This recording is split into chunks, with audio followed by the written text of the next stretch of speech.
sensitive subject, but it is a healthy subject for discussion.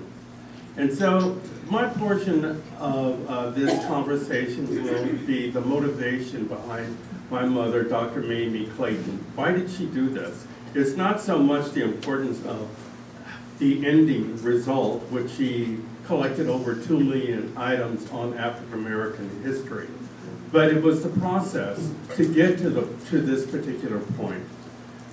She was born in Van Buren, Arkansas in 1923, and by the time she began her education in the 30s, the Jim Crow laws were all over the United States. And Jim Crow is so oppressive, and it also segregates people because it's all built on fear. A part of going to her elementary school was in her early education for her, because she saw that in their, what they call a library, which happened to be in the 1930s, 2 bricks and a plank of wood. She would go to the back of the room to look for any books that were on African Americans, and there were none. And by the time the 1960s came around and I went to school, there were none. If there were anything, there were derogatory books such as Little Black Sambo. There was another one that was 7 Chinese guys or something of that nature. And so there was a lot of fear-mongering that was happening. When my mother finally came to Los Angeles, she began to work on repairing the damage of the stereotypes that were among all of us, which were African Americans haven't produced anything, haven't created anything for America, that African Americans are slow, that sort of thing. Whereas if you really check the history, there's a lot of things that African Americans have invented that we use every day, such as the ironing board or the stoplight signs. These were all created by African Americans. So when my mother arrived in California, she got her degrees, and she was teaching for a period of time at UCLA. But primarily she was a law librarian. So by the 1970s, she had approached UCLA about giving her funding to purchase rare and out-of-print books on African American history. And that was not a goal of theirs. They were interested in contemporary books. So this didn't stop her. She came home, and I was probably 13 or 14 years old, and my brothers were just 2 years older than I was. And she was very clever, and she got our okay past that she could leave UCLA and began her lifetime dream, which was to collect and preserve African American history. So she began that. At that particular time, she was living in the West Adams district of Los Angeles. And she had a modest little home, and she converted the garage into bookshelves. And there she had, by 1974, collected 25,000 rare and out-of-print books. Afterwards, she made a collection of motion picture films, which are 800 motion picture films that are now stored at UCLA. Why is this important? You know, why? As the old saying goes, you don't know where you're going unless you know where you've been. So having a respect for the history is going to teach us and guide us where we need to go next. This collection was not meant only for African Americans, but it's really directed towards Americans. And somehow we've got to get over this idea that we all have to be separated into groups, and learn how to embrace each other's history as American history. So the idea of us coming out of the garage and then now coming to Culver City was one giant step forward. We've seen nothing but this community and people coming into this community to just see, for example, our Phyllis Wheatley book, which was written in 1773, and she was the first slave to ever be published in English literature. So,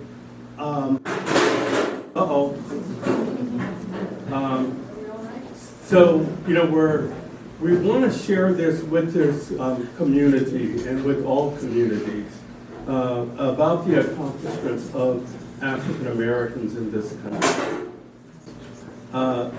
We are sad to say that we are being put up against a challenge with the county, and it looks like we are going to have to leave here after being here 12 years.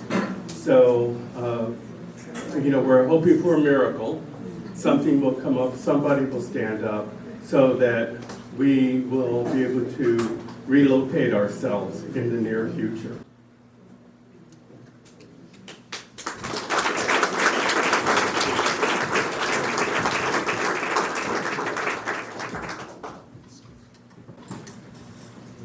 Hi, good afternoon. My name is Stephen Fisher. I'm with the Mamie Clayton Library Museum.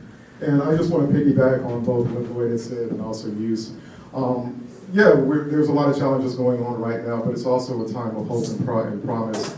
And as you said, you know, history is not a static thing, it's something that's dynamic. What we do today is going to be a part of the history tomorrow. So having this event here, and thanks to John for writing this article that looks at the history of Culver City and some of the racism that has happened here, I think it's an important conversation and discussion to have. And I'm grateful for that. I also want to extend a thank you to a lot of the people we see out here who have been supporters of us in this journey. Like Lloyd mentioned, the county has a desire to repurpose this building for an undisclosed reason. But a lot of people from within the community, from lots of different backgrounds, had stepped up and been supportive of the Mamie Clayton. So I definitely want to acknowledge all of those people out there in the audience who have been those supporters and supporting us during this situation, and as well as the Culver City local government who have been tremendous along the way in this process. So I'm going to pass this on to Daniel, and he'll give you more of the city's perspective and also his personal perspective on this conversation. Well, excellent. Yeah, we're gonna do the history of Culver City first, and then Daniel and Jessica are gonna launch into some of their thoughts on what we might do about this, and then we're gonna throw it open for discussion. So should we stay here? Yeah.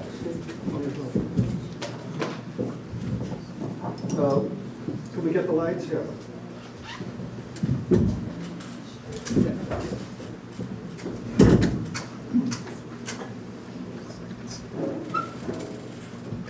Oh yeah, that's.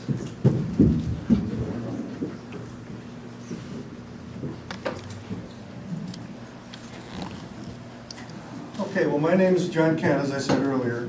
You can give mic. This is a little awkward, I'm afraid. I want to keep my hand available for the mouse. How does that sound? Can you hear me? So I'm going to talk about this article that I wrote, which is about the hidden history of Culver City racism. And I want to start out by making it clear that I love Culver City. This is a great town. I moved here about 10 years ago with 4 generations of my family. We really like the neighborhoods.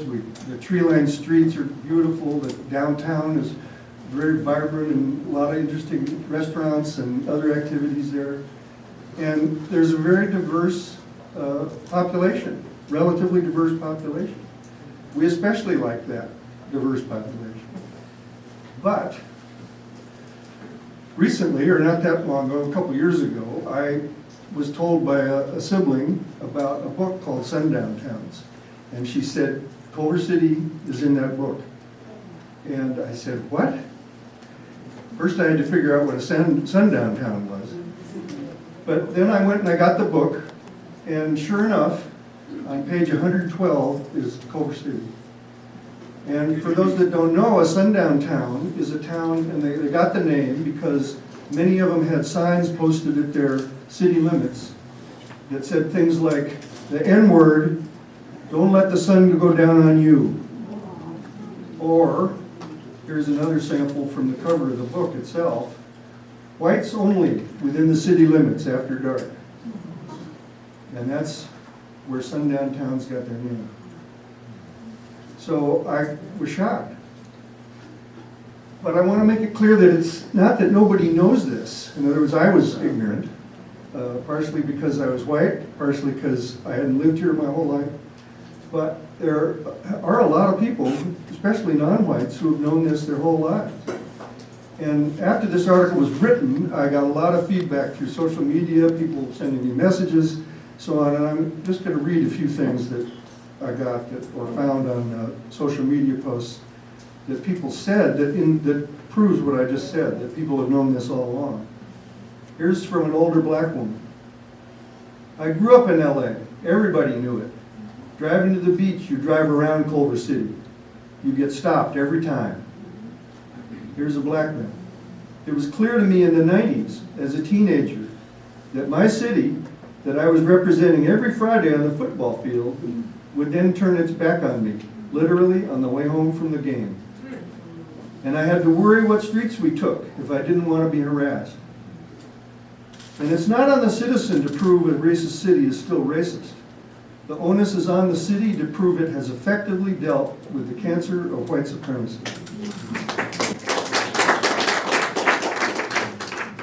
And here's a white woman. She said, my dear old 80-year-old Japanese friends said they wanted to buy a house in Sunkist Park. And they were told they could not do it because they were Japanese. And Sunkist Park, of course, is part of Culver City. And here's a white man. We were among the early Jewish settlers in Culver City. In the early 1950s, my dad and 11 other Jewish men decided that Culver City needed a synagogue. So they began what would become Temple Akiba, a Reformed Jewish synagogue, which, as many know, is still here on Sepulveda. That did not go down well with the local burghers, and our house suffered a cross burning, not with flames, but with water softener, salt, burned artfully into our lawn with Jews go home and a cross. This is in the 1950s. And of course, scholars have known about this. Here's an example from Kelly Little Hernandez, who's one of the nation's leading experts on race, immigration, and mass incarceration. She's also a Culver City resident. In her award-winning book, City of Inmates, The Conquest, Rebellion, and Rise of Human Caging in Los Angeles, makes the point that in the 1920s and 1930s, black musicians referred to LA suburbs as Little Texas or Little Mississippi. And Culver City was the LA suburb. And that also makes the point, by the way, that Culver City was not the only one. There were lots of them around here. But Culver City is the one I live in, and this is the one I looked into. And here's some of the proof that I ran into. This is an ad from, and I'll start up here at the top so you can see it. It says, free excursion to Culver City, Saturday at 1 p.m. Tourists and newcomers are especially invited. But then look at this. See this model little white city, scarcely a year and a half old. And this was, just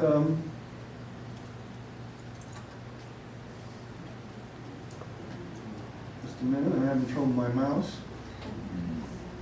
This was an ad put by the Harry H. Culver Company, and it ran in the Los Angeles Herald in 1915. So before the town was officially founded, but ever since 1913, he'd been selling property and running ads. So this is Harry Culver advertising for a white city. And here's another ad. And this one is hanging in the Culver City Historical Society. It looks to me like it's a flyer, and it has a drawing of the Culver City Hotel here. So the Culver City Hotel I looked up was built in 1924. So I'm going to try something else here. I'm having trouble with my mouse. There we go. And up here in the top right-hand corner, it says, "The White Home City in the heart of Screenland." So he's still advertising it as a white city. And here's another one, Los Angeles Herald, 1914. "Arrange today to see this model little white city and see if you don't think it's the best place for your home. A Hollywood in the making."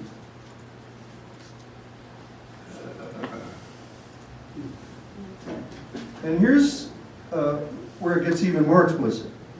This is a very close associate of Harry Culver, a guy named Guy Rush, who had a realty company, and they were selling in adjacent areas in Culver City, and they worked together a lot.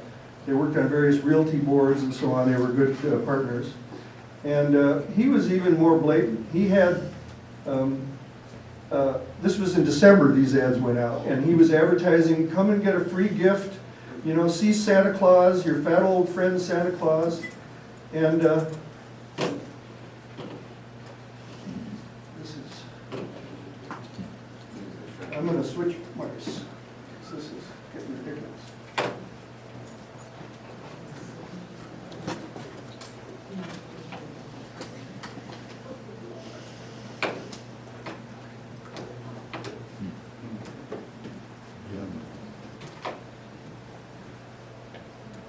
All right.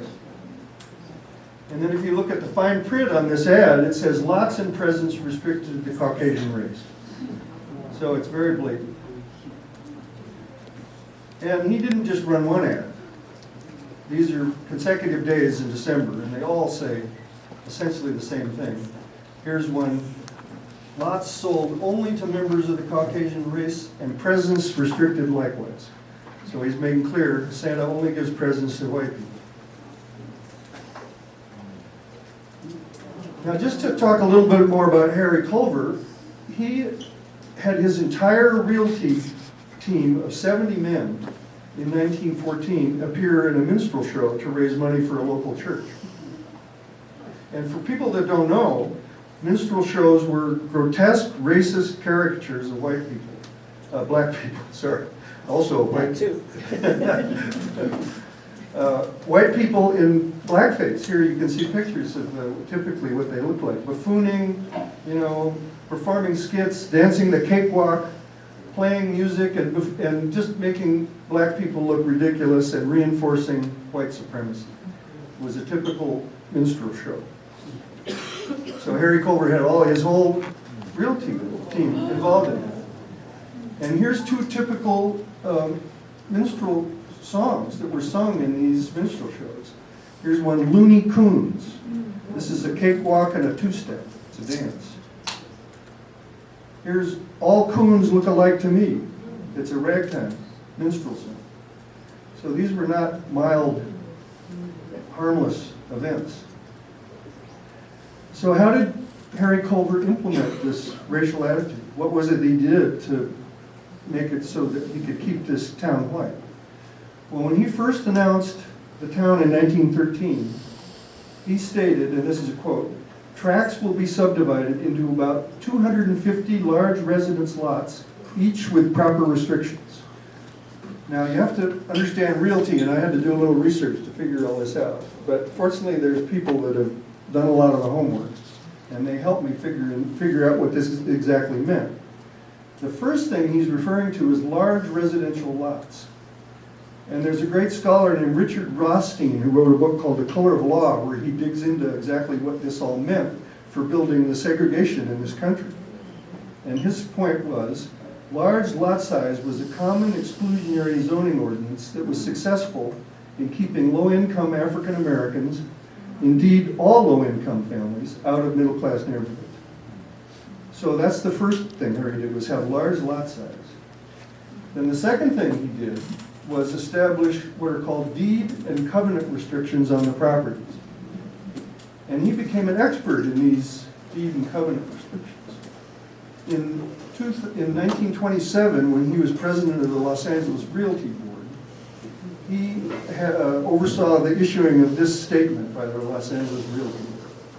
The Los Angeles Realty Board recommends that realtors should not sell property to other than Caucasian in territories occupied by them. deed and covenant restrictions are probably the only way that the matter can be controlled. And realty boards should be interested. And then they say, this is the general opinion of all boards in the state. So he's basically saying that all of California is carrying out these restrictions, and that deed and covenant restrictions are the way to keep non-whites from owning property in the areas where they want to keep that way.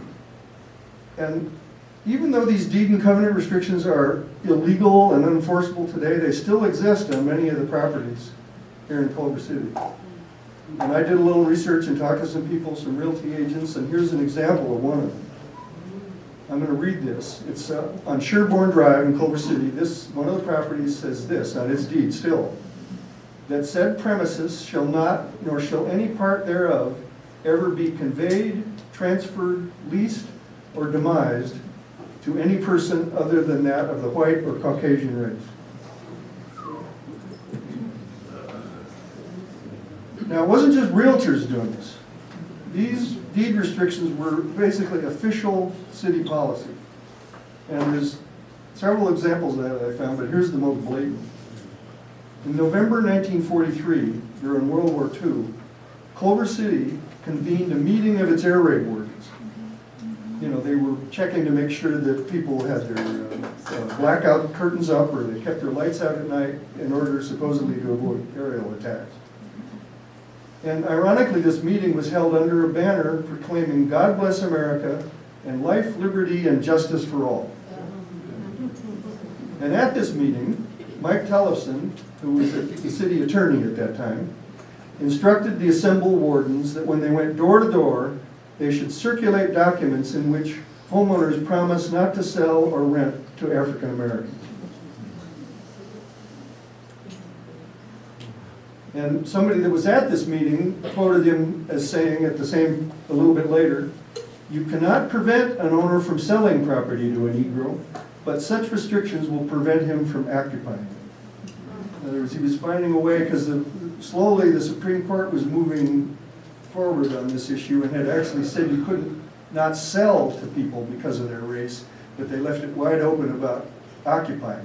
So wily realtors and others were taking advantage of those laws in those days. Now, another very important way that this was all enforced in this city was through the Ku Klux Klan. And this was one of the most shocking things to me, is that the Ku Klux Klan was very powerful in Culver City. Now, in the mid-1920s, they were powerful all over the United States, but California was known as a very strong Klan state. But prominent people in the film industry have testified to their extensive presence in Culver City. George Stevens, who was a two-time Oscar-winning director for Place in the Sun and Giant, had this to say: "In studios, most of the guys I knew were members of the Ku Klux Klan, and Culver City was just loaded with that particular thing."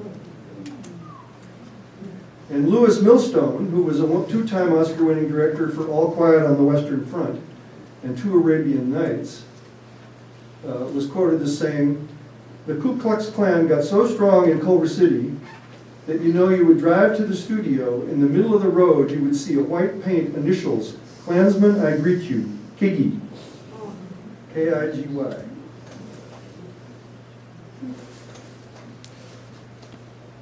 And the Klan's presence continued through the city through the 1940s, I'll talk about that in a minute, but all the way up to 1976, when there was a cross burning on a black family's lawn. I couldn't find a picture of that particular incident, but this is what that typically looked like. Not a pretty picture. Now, this town is often proud of being the location from 1926 to 38 of the Sebastian's Cotton Club. And that was one of the very first jazz clubs to host all black bands and orchestras, including the Louis Armstrong Band. But what usually isn't mentioned about this is that no colored patrons were admitted. The entertainers had their own entrance and were excluded from mingling with the customers. And after the show, they were escorted back out of town by the Culver City Police. And in fact, over the years, the Culver City Police have played a significant role in maintaining the color lines in the city. There are numerous historical reports of what I was just saying, that black entertainers and musicians who performed in the city, when they finished late at night, they would be either arrested or escorted by police officers back to the Central Avenue district in Los Angeles. And this is a story that in 1950, this was reported by the California Eagle, that a musician brought his family down from the Bay Area, and he was performing at some of the local clubs, and he wanted to go to the roller dome. But when he showed up, and was here in Culver City, it was a famous roller skating rink.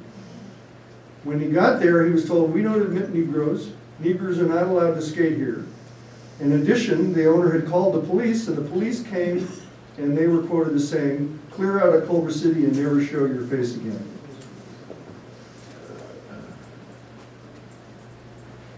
And in 1967, the Culver City Police Department hired its very first black police officer, a guy named James Fort.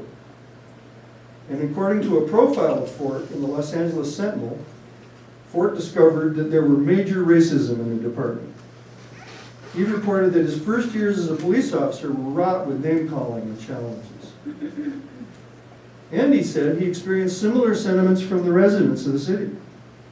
And he felt that that was due to the fact that in 1967 there was not one black family in residence in Culver City.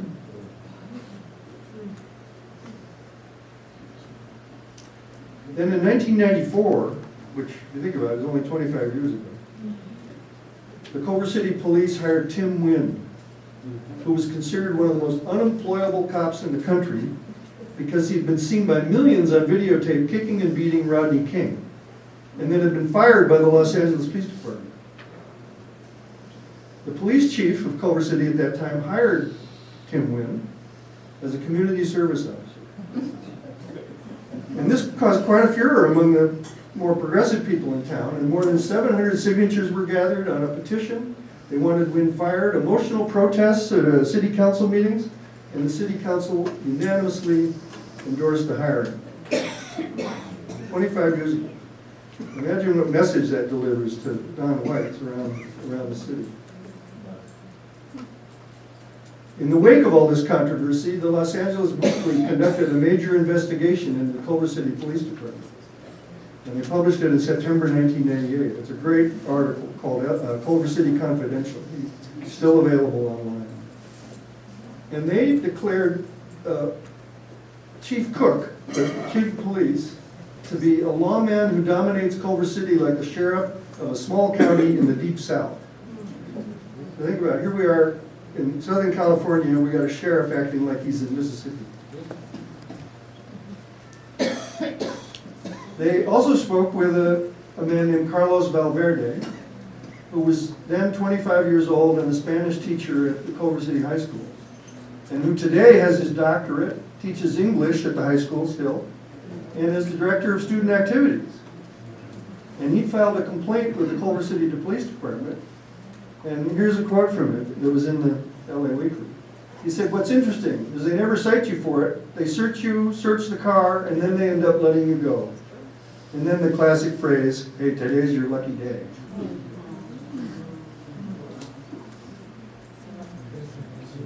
Now, the LA Weekly also reported that Culver City police were continuing to hogtie suspects' feet to their hands behind their backs as a method of control, even after it had been banned by other police departments. They also reported that the LA County Coroner's Office had concluded that hog ties by the Culver City police had led to the deaths of 2 suspects, and then they also declared them homicides. So this is 2 homicides by the Culver City police, and both suspects were non-white, and no charges were ever filed.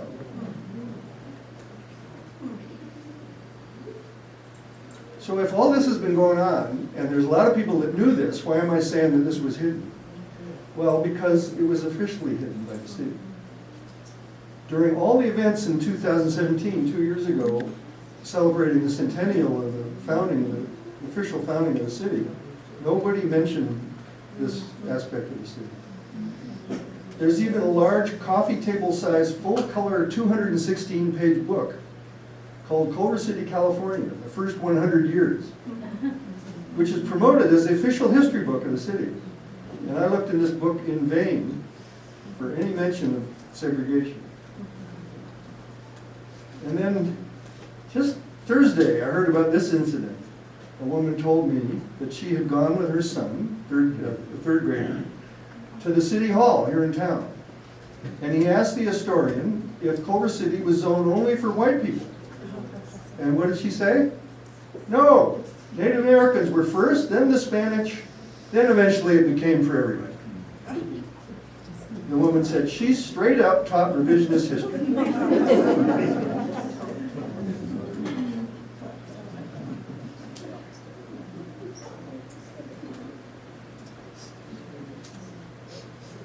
And we also need to recognize that this stuff is still going on. One of the other things I got when I got a lot of comments from people was people saying, this is still happening. Here's a black man. As a teen in the 90s, and Culver City High School former student, I experienced firsthand on numerous occasions running that gauntlet down Washington Boulevard. Me and my friends always took Venice Boulevard to go home after the constant harassment. None of us gangbanged or were troublemakers.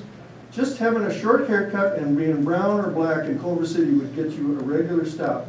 Even to this day, CCPD still has a long way to go. IMHO, in my humble opinion.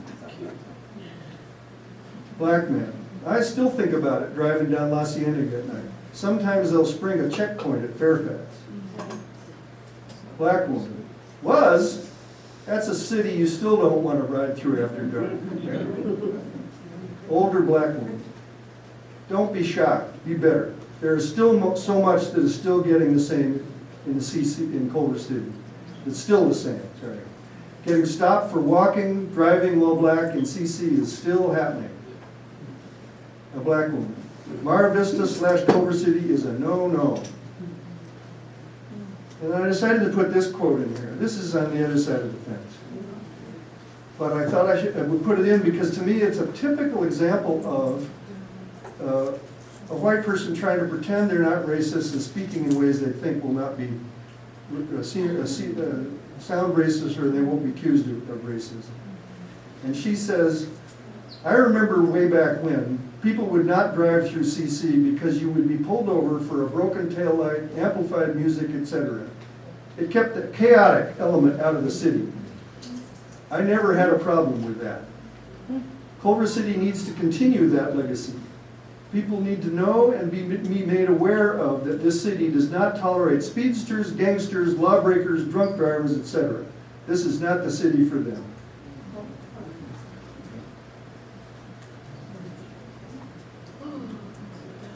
So all of this has created a terrible legacy. And I want to highlight this quote here because this is from Andrea Gibbons, who wrote a wonderful book called City of Segregation, 100 Years of Struggle for Housing in Los Angeles. And she really analyzed the economic effects and impact of what all this has led to. And what she said, the first quote I want to read is she said, land is in fact a place where economics and ideologies come together and where an intensely racist past lives on forcefully into our present.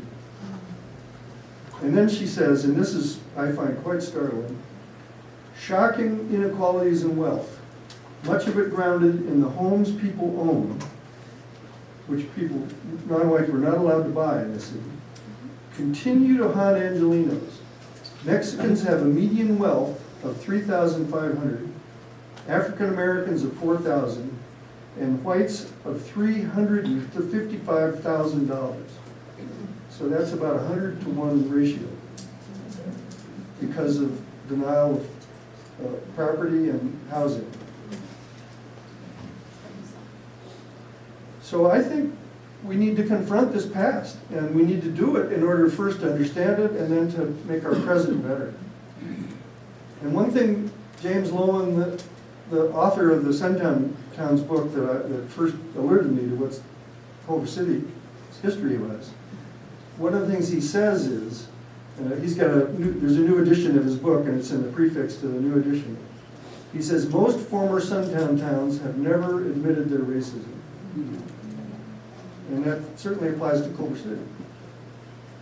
Now, in the city, there's been individuals and coalitions fighting to expose this history and this reality and to change structural practices for decades.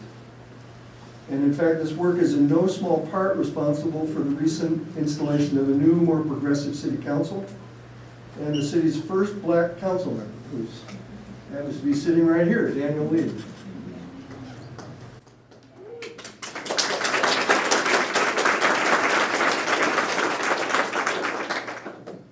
And also the city's mayor, or then mayor, Thomas Small, in his State of the City presentation last April, I hope many of you were there, made the first official statement about this legacy that I'm aware of.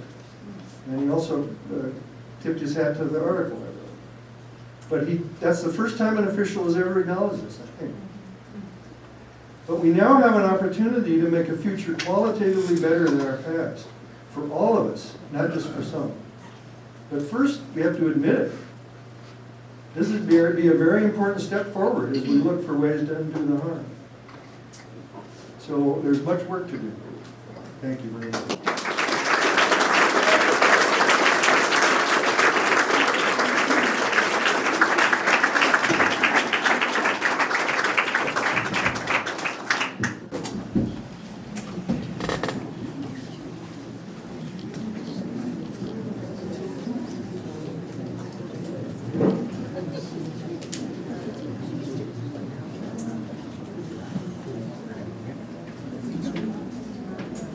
Okay, so before people get into side conversations about what might be new information for some folks, I'm going to talk a little bit about what we can do / what we are doing as a city.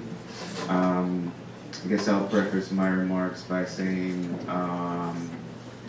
when I did own a car 8 or 9 years ago, I was pulled over by Culver City police on a Sunday morning on my way to get an oil change.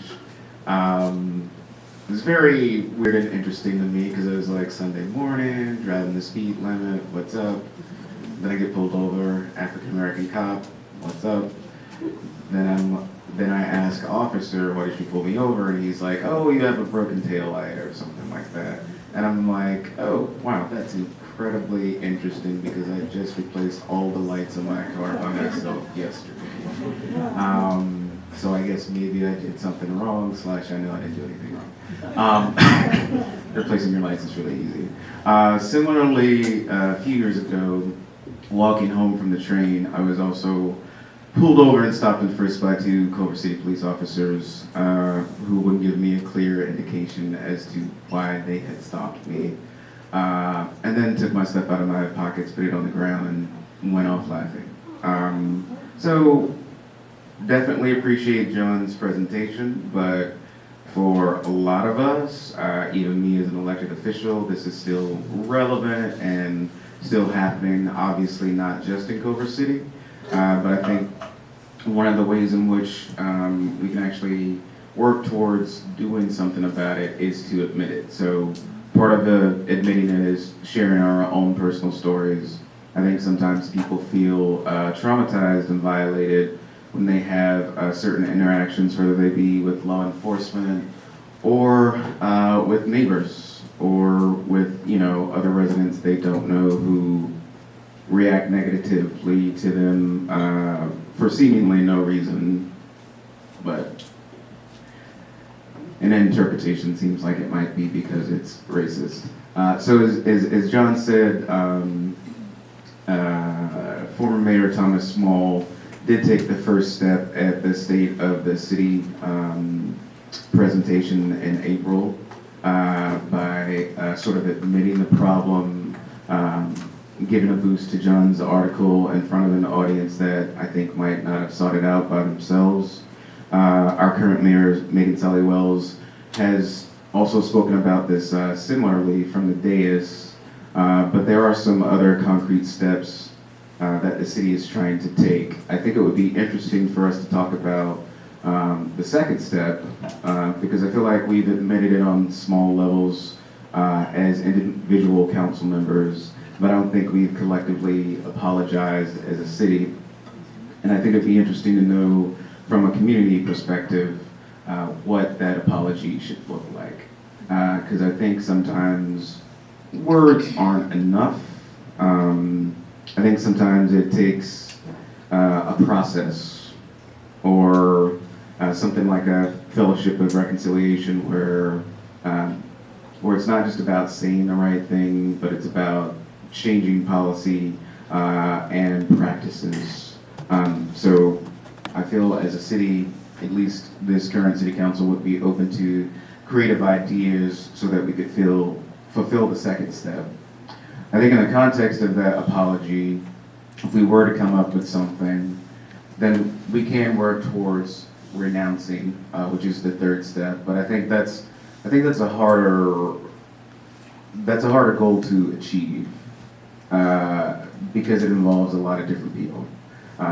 We can all collectively renounce past practices as city council members or collectively as the city, but if 80% of our police officers change their ways and 20% don't, then the practice still exists.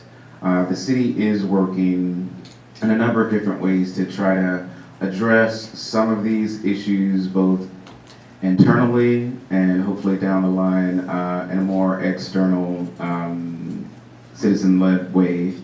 We have a number of city staff in the back right here who are actually part of, I think, the first or second cohort of the Government Alliance on Race and Equity, and that's an anti-racist and anti-bias training program that a number of city staff have gone through to try to address some of their own implicit bias and how that may factor into some of the public-facing work that they do. It's my desire, I think for the most part, the people who have been in the current cohorts have been self-selected. It's my desire to have everyone on our city staff participate in some way in that program so that we can do it on an ongoing basis. And when I say our staff, I mean all of our staff, our elected officials, our commissioners, and the people who serve on our committees. Because oftentimes we think about the city as the staff, and we think about correcting the behavior of the staff, but we don't think about ourselves as elected officials or appointed officials as well. One of the other things that we're doing that sort of overlaps with the GARE program is we now have an equity subcommittee on the city council. Myself and Mayor Megan Solly Wells serve on the equity committee, and we're still sort of in the early formation process, but one of the goals is to look at all of the practices and policies that exist within the city and to scrutinize them to see whether or not they're equitable. For instance, if we have projects that go out to bid, historically have those projects go into consultants that are all white male or all male, or maybe some white people and some black people but still male but no women, or any variety, just to see if our practice in terms of trying to seek out consultants for different types of jobs that the city needs done just sort of reinforces the type of prejudice that we're trying to defeat, and sort of trying to devise policies for all public-facing employees that govern the way that they interact with the public. I think a big target for a lot of small cities, and our city in particular, has been the police department, and they are taking some steps. I think there's a lot more that we can do, but we also need to look in places like Parks and Rec, the city clerk's office, all of the public-facing areas where this type of prejudice finds feet. A number of different residents brought it to our attention in the equity subcommittee that there are a number of signs in certain parks, Veterans Park, I think, in particular, where there's a restriction, there's a sign that has a restriction on adults playing soccer, and it's only in Spanish. So that's just an example, but there are likely many other things, both in our policy and in sort of the construction of our various different departments that we can address as a city to change our policies. As a result of citizen-led activism, we're also in the process of forming a human relations committee or commission, which I think will go a long way towards addressing some of these issues and other issues that aren't just defined by race, by class, gender, sexuality, gender identity, and things like that. But the goal, or at least our goal as council members for the Human Relations Commission, is to not only have it be there as a place where people can go if they feel violated or discriminated against by anyone in the city, but also hopefully that commission or committee could work proactively as the Parks and Rec Commission has done in the last few years, to have really public, hard conversations to talk about these issues, and then try to work in a community way to find ways that we can address them. And I think the real issue about renouncing and doing something about it, I think the real thing is to be proactive, because it's frankly very easy to say the right thing. We've all done that as a child, even when we stole candy or money from our mom's purse. It's very, very easy to say the right thing. Doing the right thing is much different and sometimes takes much more effort. And as a city, it takes collective effort. Cities are big infrastructural institutions, and they change very slowly. So if we really want a real change, one, we need to do it all together, and we need to do it in a purposeful and comprehensive way. So the construction of the Equity Subcommittee and the GARE program for employees is a start. The Human Relations Committee will be a start from a more public-facing perspective, but I think there are other ways in which we can really address these issues of racism through policy. I think if we really want to look at some of the issues that John brought up, especially in the last few slides that talked specifically about wealth in the Mexican American community, the African American community,